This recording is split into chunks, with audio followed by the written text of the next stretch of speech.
संस्कृति, धर्म, विरासत, कला, राजनीति, नृत्य, सम्मान, देश दुनिया तथा अपराध और अपराधी, सब पर नजर कर्म सिद्धि समाचार की। कर्म सिद्धि समाचार, एक सोच एक जुनून। चौधरी और आप देख रहे हैं कर्म सिद्धि समाचार। मजबूर मजदूर प्रदर्शन पर मजबूर सेक्टर 24 फरीदाबाद में अरमान लखानी कंपनी में मजदूर और कंपनी आमने सामने किए एक दूसरे से सवाल जवाब। मजदूर पक्ष ने दिया कंपनी को करारा जवाब। कंपनी ने मजदूरों को ना तो 1 माह का वेतन दिया है, ना ही 16 माह का पीएफ। इसको लेकर मजदूरों में आक्रोश है। देखिए हमारी खास रिपोर्ट हमारे संवाददाता के साथ।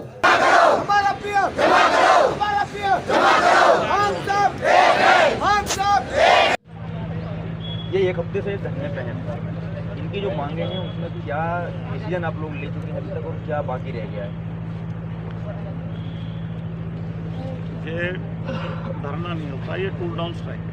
एक काम फैक्ट्री में आके हाजिरी लगा के काम नहीं कर रहे हैं, ये है। इसको प्रेजेंटेशन में आपको ठीक करता हूँ। दूसरी बात, इनकी मेन समस्या थी इनकी प्रोविडेंट फंड जो 16 महीने से जमा नहीं कर रहा। मैं बार बार आपके सामने कह रहा हूँ कि 16 महीने से हमारा पीएफ जमा नहीं हुआ। कोविड के बाद और पिछले 2 सालों में हम काफ़ी फाइनेंशियली क्राइसिस में आ गए, जिसके कारण वो पेंडिंग हो गया। और सिमिलरली फिर इन्होंने काम बंद किया तो इनसे कहा काम करो। तनख्वाह जाना शुरू हो गई थी दिसंबर की, जनवरी तक हम दे चुके हैं। तो इन्होंने कहा कि हम काम भी नहीं करेंगे, हमें सिर्फ पीएफ से मतलब है। जब तक हमारा पीएफ क्लियर होगा तब हम फुल एंड फाइनल ले लेंगे। 31 जनवरी को इन्होंने मुझे एक कागज़ पे लिखवा भी दिया कि 31 जनवरी हमारी लास्ट डेट मान ली जाए। उसके हिसाब से हमने इनको ये प्रॉमिस किया कि हम 31 जनवरी को अगर लीविंग डेट डालते हैं तो उसके 60 डेज़ के अंदर हमें पीएफ विड्रॉल होता है, उससे पहले हम पीएफ जमा कर देंगे। उस दिन भी कहा था, आज भी कहा है, 2 दिन से यही कह रहा हूँ। अभी तक वो कितने लोग हैं जिनकी सैलरी नहीं पहुंच पाई है?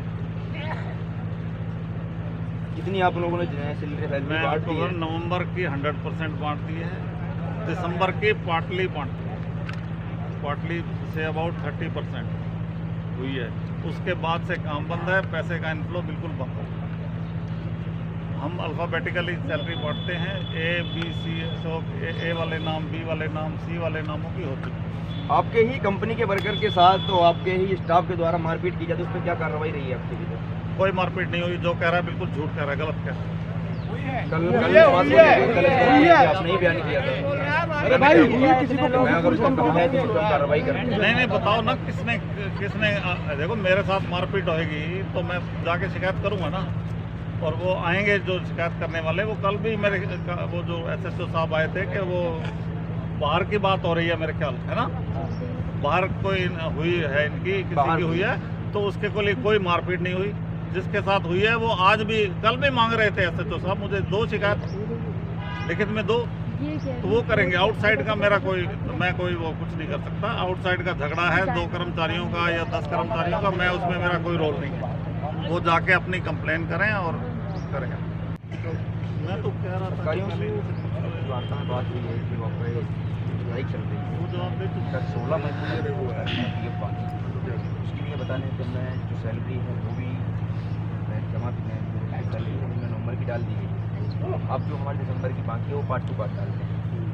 क्या कितनी सैलरी पहुँचेगी तक? तो क्या अभी मेरे ख्याल से सर ये मेरे ख्याल से ABC जेट तक आप लगा लो, जो भी है नाम के, है ना, इनके डाल रहे हैं। अभी ये कुछ A वालों का भी नहीं आया, कुछ B वालों का भी नहीं आया। फिर ये सैलरी रुकी किस पॉइंट पे है? दिसंबर में तो पूरा फुल एंड फाइन काम किया हम लोगों ने, फिर दिसंबर की सैलरी रोकी क्यों है इन्होंने? इनसे ये सवाल पूछना चाहती हूँ। और दूसरा सवाल जो ये बार बार बोल रहे हैं कि काम बंद कर दिया, काम तो जनवरी में बंद हुआ, रिकॉर्ड में रिकॉर्ड होगा इनका। तो इनको तो रिकॉर्ड होगा ना कि कब दिसंबर में काम बंद हुआ है कि जनवरी में हुआ। तो फिर ये बार बार दिसंबर की सैलरी को क्यों पॉइंट बना रहे? ये मतलब हमें धमकी दे रहे हैं कि 10,000 तुम्हारा रोक दिया जाएगा, यही कहना चाह रहे हैं ना? मतलब पूरा ये हमें धमकाना चाह रहे हैं जिनके पास आपने काम किया, वो काम का पैसा नहीं दिया अभी तक नहीं। और तो और जो दे भी रही थी ना, जो देना स्टार्ट किया इन्होंने, उन्होंने जैसे देखा जनवरी में बंदों ने, इनकी वजह से काम बंद हुआ जनवरी में। इन्होंने प्रॉमिस किया था, वहाँ पे इन्होंने लिस्ट भी बना के टांगी थी कि हम आपके जनवरी में, हालांकि इन्होंने 2-2.5 साल से जो भी है ये लोग बार बार 2 महीने 3 महीने टाइम ले रहे हैं, ठीक है जी। जब इन्होंने फुल एंड फाइनल इन्होंने ये बोला था जनवरी में 3 महीने का हम जमा कर देंगे, फिर इन्होंने जमा क्यों नहीं किया? इनके मन में खोट था, ये जान रहे थे कि पब्लिक कमज़ोर है, वर्कर कमज़ोर है, 10,000 की सैलरी यहीं कमाने आएगी, या कुछ बुजुर्ग हैं जो कमज़ोर पड़ जाती हैं, इनके पास मुद्दा था पकड़ के खींचने का, यही ना कि सैलरी नहीं देंगे, सैलरी नहीं देंगे तो पब्लिक आधे काम करेगी। आज सुबह भी इन्होंने अंदर वर्करों से ये बोला है, कुछ लेडीज़ों से, कि काम बंद कर दिया ना आपने, सैलरी पूछो, जिनकी आई, जिनकी नहीं आई अब नहीं आई, पूछो इनसे। इन्होंने आज सुबह बोला है कि नहीं बोला? बोला कि नहीं बोला? 1 मिनट, इनके सवाल का जवाब मैं दे रही हूँ। इन्होंने ये बात क्यों बोली आज, क्यों बोली? आप होते कौन हो रोकने वाले? यहाँ काम करने आए हैं, काम करके दिया तुम्हें, तुम होते कौन हो? रिटायरमेंट हो। गुंजन साहब को क्यों नहीं बुलाना चाहते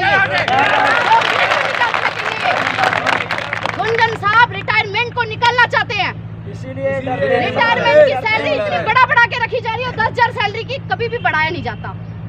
कोई भी चीज मुद्दा आता है हमेशा वर्करों का काटा जाता है, और इन लोगों की बढ़ती है सैलरी, हमें उससे मतलब नहीं है, वो बढ़ाए। कहने का मतलब है हमारा एमडी गुंजन साहब है, मुख्य मांग है वो एमडी को बुलाने की। हाँ जी, उसके बाद हम अपनी राय रखेंगे। क्यों सर, 2.5 साल से इनकी हर